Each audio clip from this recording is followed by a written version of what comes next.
What's going on, guys? First off, just want to apologize that I haven't really been uploading too much over this past month or two. Just been crazy busy at work, and with everything coming up for the holidays, just haven't really had too much time. But today we're going to take a look at my D.Larson XL.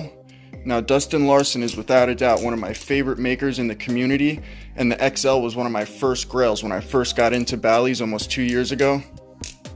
He's 29 years old. He's been making knives for like 5 or 6 years, and actually started making Bally's opposed to folders or frame locks because he thought that it would be easier than making liner lock or frame lock folders.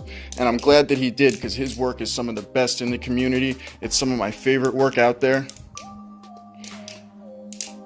He's unanimously considered one of the best makers in the community, especially when it comes to Bally's that are going to be made for flipping. I mean, he pays specific attention to the tolerances, the fit and finish of each and every one of his Bally's.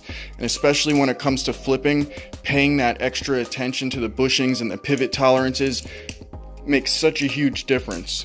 And that's a lot more than can be said for some other makers out there who are putting out gorgeous work, but I've received my fair share of customer mid-tech Bally's that just have completely wonky pivot tolerances and bushing tolerances that are all over the place. But Dustin Larson's work is almost perfect every single time.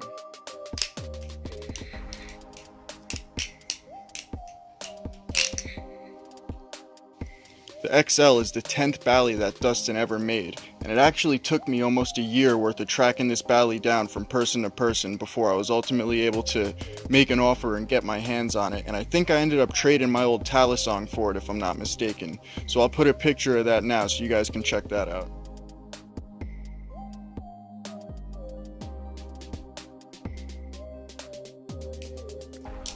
Now, if I'm not mistaken, I'm the third owner of this Bally, and it's called the XL for good reason.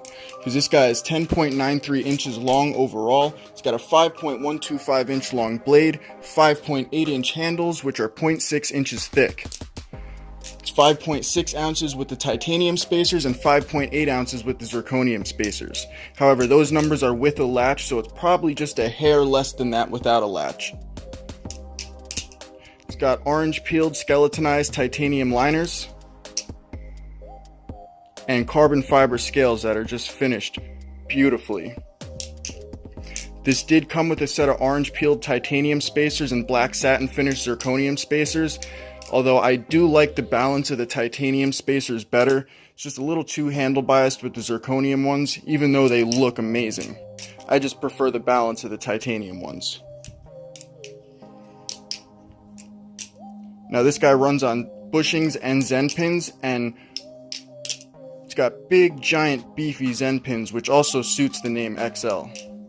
I also want to add that the bushings on this knife are tuned perfectly, which, all things considered, is more than can be said for some of the other makers in the community right now, because I see a lot of high-end, expensive, custom and mid-tech Bally's reaching customers' hands with bushings that are just tuned so poorly. And I'm sorry, but I don't see too much point in even designing bushings into the Bally if they're just going to be haphazardly thrown in there and don't take the time to tune them properly. Because Dustin Larson's a perfect example of a maker who's putting out absolutely gorgeous work, but pays that extra attention to the tolerances and the fit and finish to make sure that it's tuned just as well as it looks. And especially for Bally's that are made to be flipped, that makes all the difference.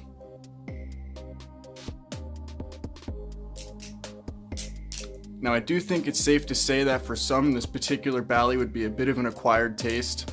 I mean, it's really big, it's really long, the handles are thick and round, and though the carbon fiber scales are finished perfectly smooth, they can be a little slick and slippery sometimes.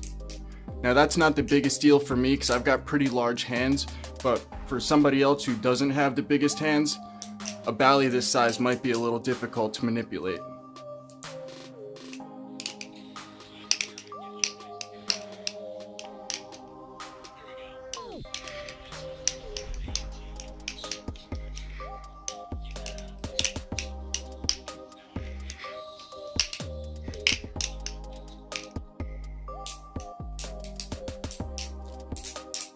The spine on this Bally's got an awesome crown to it, and there's a nice chamfer that runs the whole way around the tang. I only ever get a very slight pinch with this Bally, and it's when I'm doing this type of like reverse grip maneuver, I get a very slight pinch from the Zen nipple. It's not bad, but it's there. Also, I mentioned before, the handles on this Bali are pretty round, they're pretty smooth, which is great for fanning or chokers, but it can make the handles want to tend to rotate in your hand when you don't want them to. Now with the titanium spacers installed, it does have a mild handle bias, but because of the overall size and length of this Bali in general, it feels more handle biased than it actually is, but that's just because of the overall weight and length that you're trying to manipulate. But I actually rather enjoy the slow and deliberate flips that a Bali of this size and weight likes.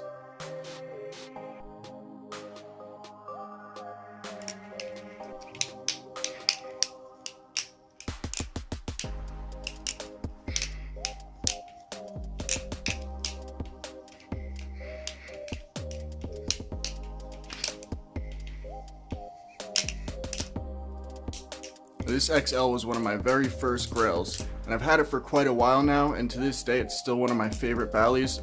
It's just got incredible tolerances, great fit and finish from one of my favorite makers, and I'm actually on his next list also, so at some point I'll have another one to review for you guys. I actually have like the next 6 reviews planned out. We got the EX10 coming, Emissary, Nemesis Proto, Banshee, I got a Matrix coming, so stay tuned guys. Drop a like, share, comment. But otherwise, I'll catch you guys next time. Peace.